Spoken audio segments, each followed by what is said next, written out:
بلوچستان در طول تاریخ یک سرزمین مستقل دارای حکومت‌ها و پادشاهی‌های خود بوده است. این سرزمین تاریخی اولین شهر جهان به نام مهرگرد را در خود داشته که بیش از 9000 سال قدمت دارد. در باب تاریخ بلوچستان باید بدانیم که سال 800 قبل از میلاد ملک سمیرامیس آشوری، یکی از معروفترین شاهان بابل، با 100,000 نیروی جنگاور به بلوچستان که در آن دوره اسمش ماکا یعنی مکران بود حمله کرد، ولی در برابر بلوچ‌ها شکست خورد و به سختی و با تنها 20 نفر از نیروهایش از مهلکه فرار کرد. سال 559 پیش از میلاد مسیح کوروش مؤسس حکومت هخامنشی برای اشغال بلوچستان حمله کرد، اما پس از نبردی سهمگین به سختی از بلوچ‌ها شکست خورد و با 7 نفر از نیروهایش از صحنه فرار کرد. دو پادشاه دیگر هخامنشی بعد از کوروش یکی بعد از دیگری در سودای اشغال بلوچستان به این سرزمین حمله کردند. در نهایت در دوره داریوش بعد از جنگ‌های طولانی مکرانی‌ها در یک جنگ نابرابر شکست خوردند و این منطقه برای مدتی به تصرف هخامنشیان درآمد، اما با این وجود حاکمان بلوچ موقعیت خود را حفظ کردند. بعداً در اواخر دوره هخامنشیان با تضعیف شدن هخامنشیان توسط سلوکیان یونانی و ورود اسکندر به منطقه، بلوچستان مبارزات استقلال را به پیش برد و بار دیگر استقلال خود را باز یافته و قلمروی خود را نیز توسعه داد. سلوکیان به فرماندهی اسکندر مقدونی در بازگشت از هند به بلوچستان که یونانیان آن را گدروزیا می‌خواندند حمله کردند که بلوچ‌ها در مقابل ارتش 500,000 نفری یونانیان ابتدا جنگ منظم نمودند، اما به خاطر کمبود امکانات سپس از تاکتیک جنگ چریکی استفاده کرده و سپاه اسکندر تلفات زیادی وارد کردند. سلوکیان یونانی در جنگ با بلوچ‌ها مجبور شدند به سمت تله بلوچ‌ها یعنی صحرا بروند که در این تله 2/3 از ارتش اسکندر به علاوه همه غنایم جنگ هندوستان را از دست داده و به سختی از بلوچستان فرار کردند.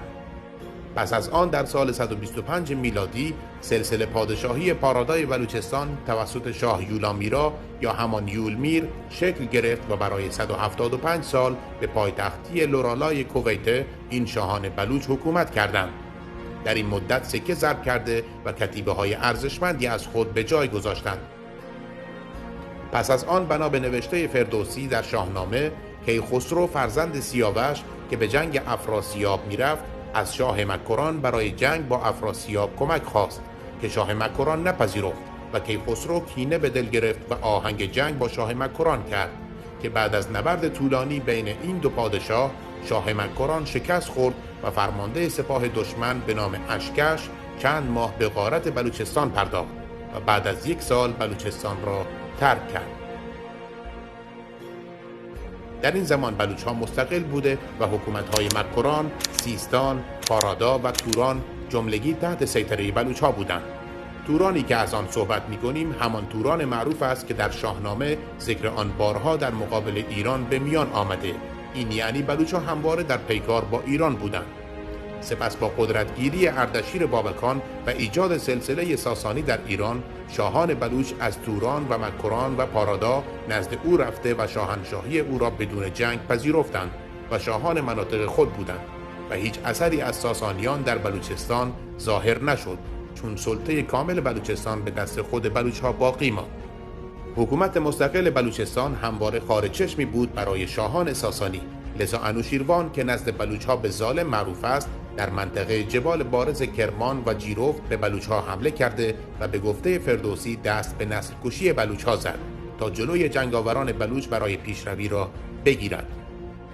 با رویکار آمدن عرب‌های مسلمان و از بین رفتن حکومت ساسانیان، حکومت بلوچستان همانند مناطق دیگر به دست خلفای راشده، اموی و عباسی و شخصیت‌های مسلمان عرب افتاد. پس از مسلمانان عرب در اواخر دوره عباسیان بلوچ‌ها دوباره مستقل شدند. بلوچ‌ها پیش از آن نیز توسط یعقوب لیث سکایی بلوچ اهل نیمروز یک سلسله حکومتی بزرگ شکل دادند. پس از مدتی مغول‌ها به بلوچستان یورش بردند. حکومت بلوچستان در آن زمان دست سلسله معروف به ملک‌ها افتاد. سلسله ملک‌ها یا ملوک مکران قرن 6 هجری قمری در بلوچستان آغاز شد و سپس به کل بلوچستان که در آن دوره معروف به مکران بود گسترش یافت و تا پایان دوره صفوی این سلسله ادامه یافت. ملوک معروف این دوره ملک تاج الدین، ملک نصیرالدین، ملک دینار، ملک جلال الدین، ملک شمس الدین، ملک شاه مظفر و ملک میرزا بودند. سپس در قرن 15 میلادی سلسله حاکمان رند و لاشار نوادگان میر جلال خان شکل گرفت و میر چاکر فرزند میر شیحک با فتح خضدار، کلات، کچکی، دره بولان، سبی گستره حکمرانی بلوچ‌ها در بلوچستان شرقی را تا سند رساند. پس از آن سلسله خانات کلات در قرن 16 در شرق بلوچستان شکل گرفت و رفته رفته به کل بلوچستان گسترش یافت و حاکمانی چون امیر سمندرخان، امیر عبدالله خان قهار، امیر نصیر خان نوری با گرفتن اصفهان و برانداختن حکومت صفویه و سپس گرفتن هندوستان به همراه احمد شاه ابدالی افغانستان دایره نفوذ بلوچ‌ها را در سطح منطقه گسترش دادند. پس از آن بلوچ‌ها در قرن 18 بر سند یورش برده و با فتح سند توسط امیر فتح علی خان اول شهدادانی سلسله تالپور را شکل دادند که تا 2 قرن و نیم و شکلگیری پاکستان امتداد یافت. در قرنهای اخیر پس از 700 سال حکمرانی بلا منازع مستقل بلوچ‌ها در بلوچستان در نهایت در بازی بزرگ قرن 18 بین انگلیس و روسیه بلوچستان توسط انگلیس اشغال و برای ایجاد مرز حائل با وارد کردن قاجاریه به بلوچستان این سرزمین به 2 نیم تقسیم شده و استقلال خود را از دست داد و بخش غربی تحت اشغال ایران قاجاریه شد.